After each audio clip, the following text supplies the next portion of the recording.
கடகராசி பூச நட்சத்திரத்தில் பிறந்த அன்பர்களுடைய வாழ்க்கைங்கிறது இப்போ அற்புதம் நிறைந்ததாக இருக்கும். ஒரு குடும்பத்தில் ஒரு பூச நட்சத்திரத்தில் ஒரு நபர் இருக்கிறாருன்னு வச்சுங்களேன், அந்த குடும்பத்தின் வாழ்வாதாரமாய் அவங்களா தான் இருப்பாங்க.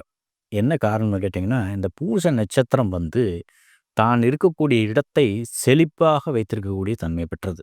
அது வரைக்கும் ரொம்ப சிரமத்தில் இருந்திருப்பாங்க. ஆனால் அந்த பூச நட்சத்திரத்துக்கார நபர் தன்னுடைய வாழ்க்கையிலேயோ, வாழ்க்கை துணையாக வந்தாலோ அல்லது குழந்தையாக பிறப்பெடுத்தாலோ அந்த குடும்பம் மிகப்பெரிய அளவில் தழைத்தோங்கும். காரணம், ஆதாரமே அதுதான், வாழ்வாதாரமே அதுதான். இதற்கு சரியான உதாரணம் சொல்லணும்னா, இந்த பூச நட்சத்திரத்துக்கு பசுவின் மடி என்று சொல்வார்கள். இந்த பசுவின் மடி எப்படி உயிர்களுக்கெல்லாம் ஒரு ஆதாரமாக, வாழ்வாதாரமாக தனது பாலை தருகின்றதோ, அது மாதிரியான ஒரு அற்புதம் நிறைந்த நட்சத்திரம் இந்த பூச நட்சத்திரம்.